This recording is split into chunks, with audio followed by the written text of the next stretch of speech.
也就是说，师傅做事向来喜欢留意族的羽翼保护，他们永远不。这徐老祖比你还虎。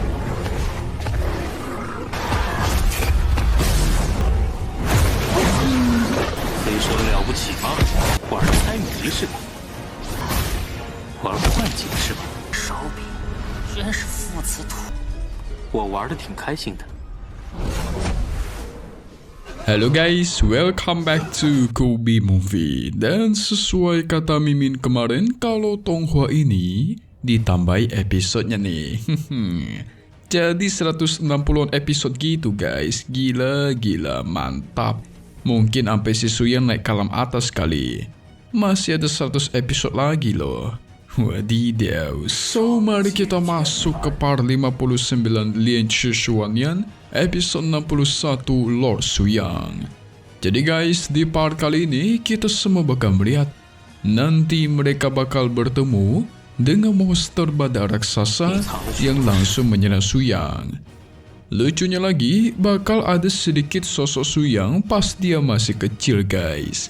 Nah, Mimin pastikan di episode ini agak sedikit membingungkan. Kalian tunggu aja penjelasan Mimin dekat di akhir. Itu bakal membantu kalian mengerti dalam episode ini. So, maka kita review sedikit dulu buat part kemarin, di mana kita semua sudah melihat Suyang akhirnya langsung datang menemui ketua sekte dari sekte Shenghun. Ketua sektenya sih kuat banget parah.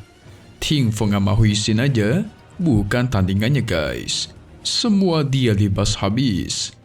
Barulah si ketua Tong Mei datang menemui Suyang. Mimin kira awalnya mau bertarung ya kan? Dia malah langsung berlutut dan memanggil Suyang sang leluhur. Ternyata Tong Mei ini juga dulunya berasal dari sekte Tianlan yang direkrut dari alam atas. Hanya saja dia dikirim ke dunia bawah buat menjaga pecahan segel dan menunggu kedatangan Suyang untuk mengambilnya guys. Karena sekarang Suyang sudah datang, dia harus melewati 5 penghalang di formasi loncang buat mendapatkan pecahan-pecahan segel yang disembunyikan. Apakah Suyang bisa? So langsung saja kita masuk ke intro ya guys. 其中绝对的安全之后，您必能着了五官，到时封印碎片也。 Singkat cerita, Suyang memasuki penghalang loncang yang dikatakan tidak bisa dilewati sama sekali. Apakah benar sesakti itu guys? Pas masuk sih tempatnya bagus banget ya.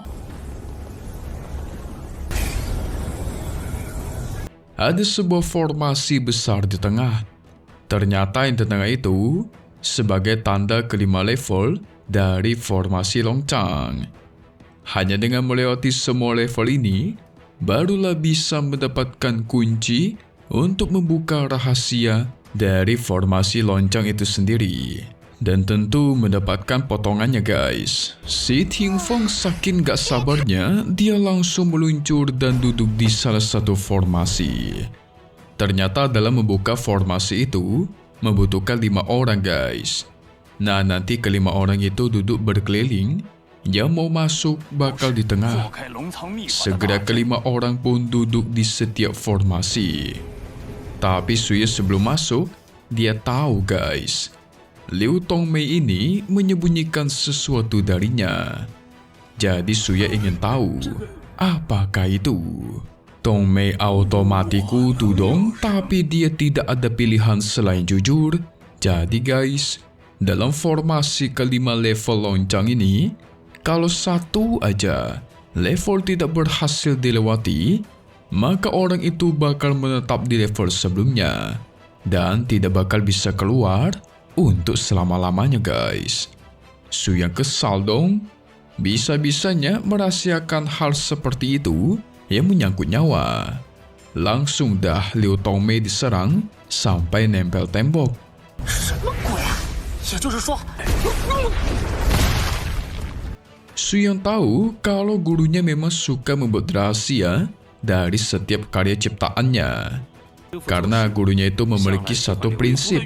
Dia percaya murid sekte Tianlan yang selalu berlindung di bawah sayap leluhur, mereka tuh gak bakal bisa bertumbuh jadi orang hebat. Makanya dikasih ujian yang menyangkut nyawa seperti ini guys.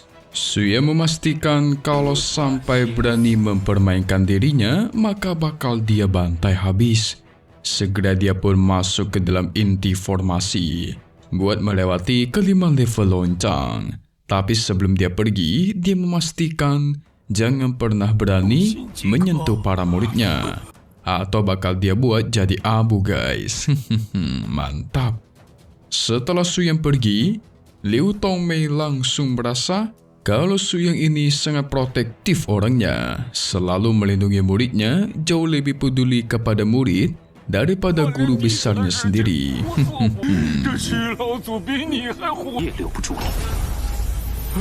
Singkat cerita, Suyang sampai ke sebuah tempat yang sungguh familiar buat dia. Nama tempatnya adalah ribuan tempat kosong. Jadi kayak tempat semacam ilusi gitu guys. Tapi bukan ilusi juga sih. Si kelelawar sampai bingung tempat macam apa ini. Kok tidak bisa menggunakan kekuatan sihir ya? Jelas kalau ini adalah buatan sang guru dan bukan ilusi. Melainkan tempat ini itu nyata guys. Dan dunia ini seakan-akan menentang surga.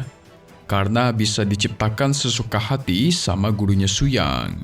Lucunya lagi, si Suyang itu jadi kecil badannya guys. Ternyata kekuatan spiritualnya itu ditekan. Makanya jadi kecil guys. Tapi tidak lama dari itu, muncullah monster badak. Ini merupakan monster badak peri tingkat tinggi. Si badak pun langsung menerjang. Dengan mudah Suyang tahan, dia tangkap culanya dan dilempar ke atas langit. Menyaksikan kehebatan Suyang membuat sang kelelawar kecil auto bangga. Gimana tidak?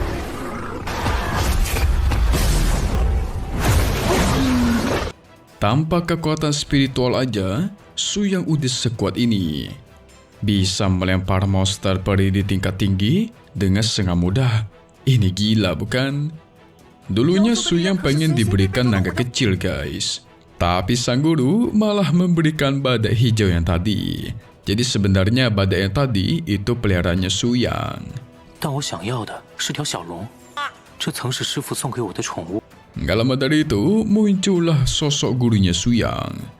Tapi sang guru itu langsung ingin menjadikan Suyang sebagai muridnya. Si Suyang pun langsung memukulnya guys. Dipukul terus menerus sampai tembus ke atas langit. Dipukul lagi sampai masuk ke bawah tanah.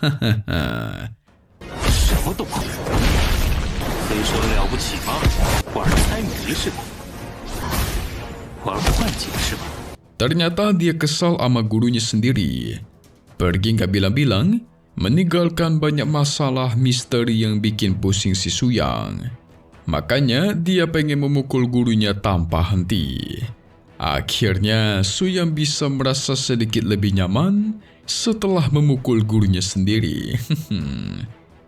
Setelah gurunya menghilang, tubuh Suyang kembali seperti semula.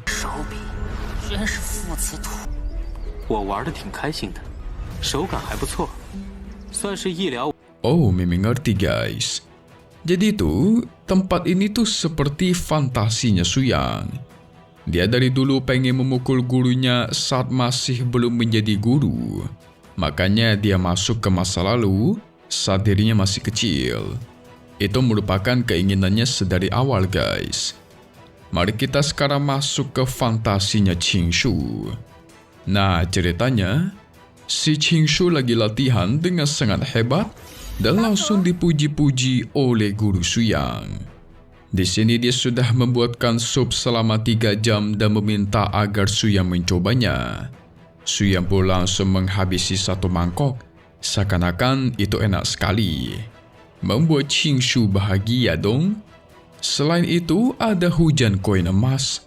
Nah jadi guys, fantasi keinginannya si Qingshu itu adalah kaya raya duit dan duit, serta membuat gurunya itu senang akan masakannya guys.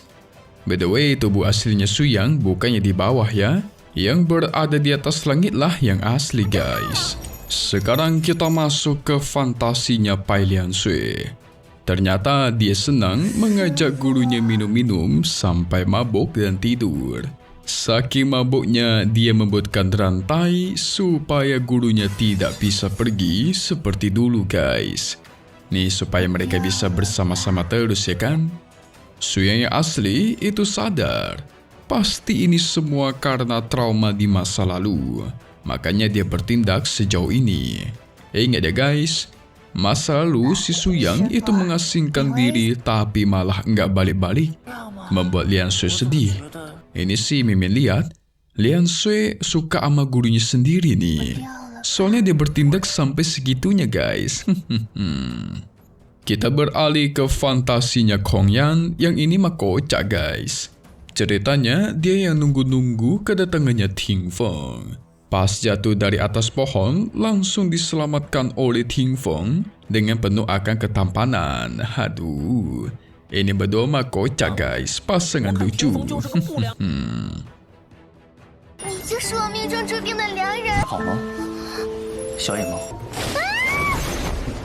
Sementara di luar, Liu Tongmei memperhatikan murid-muridnya Suyang. Dia bingung sama si Kong Yan guys. Kok mukanya masih muda banget, masih kayak anak kecil, tapi udah berumur 10.000 tahun lebih. Ini sungguh aneh. Tongmei aja udah kayak kakek-kakek ya kan? Jelas Kong Yan memiliki racun bawaan di tubuhnya. Tongmei mengaku murid-muridnya Suyang ini sungguh orang yang luar biasa. Ting Feng juga seorang petarung alami. Tidak heran dia bisa direkrut langsung oleh Suyang. Tapi lagi asik memperhatikan Kong Yan, tiba-tiba si Kong Yan itu mimpi buruk dan terbangun. Karena kaget, Tongmei langsung ditonjok di tempat. Ngakak abis. Ini kakek sial mulu ya. Disiksa sama muridnya, diserang sama Suyang sampai muntah-muntah darah, sekarang ditonjok pula. Nggak ada tenang-tenangnya hidup dia guys. Kocak abis. Tapi apakah penasaran dengan kelanjutan fantasi mereka? So langsung saja, kita masuk ke bagai spoiler buat part 60 Lian Shi Shuanian 100,000 Years of Revining Qi atau 100.000 tahun pemurnian Qi. Jadi guys, nantinya kita bakal melanjutkan cerita fantasinya Ting Feng sama si Huixin. Nah, di sini yang agak unik itu punya si Huixin guys. Mimpinya agak dark, agak kompleks dan membingungkan. Jadi dia nanti dipenuhi oleh kekuatan Buddha awalnya. Tapi semua itu tiba-tiba berubah menjadi kekuatan iblis. Di awal-awal sih masih aman guys. Dia masih bisa menghabisi para murid dari ras iblis. Tapi di akhir, dia menghabisi gurunya sendiri yaitu Huize dengan sosoknya yang masih anak kecil dengan tangannya sendiri guys. Nah lo, ini membingungkan sih. Kayaknya Huixin satu-satunya orang yang bakal sulit lulus dari formasi loncang. Karena dia bukannya mimpi indah, malah masuk mimpi buruk. Waduh, gimana caranya Suyang selamatin ya kalau kayak gini ya guys. So kita tunggu lagi di part 60 Lian Shi Shuanian di hari biasa guys, hari Selasa dan Sabtu tentunya. Update lagi nanti buat tonghua-tonghua selanjutnya dan pastinya cuma di sini Kobe Movie. Thank you buat kalian sudah nonton dan selalu support channel Mimin. Semoga kalian semua sehat selalu. Memang pamit undur diri dulu. Kita bakal ketemu lagi di video-video selanjutnya. Oke kalau gitu, see you guys.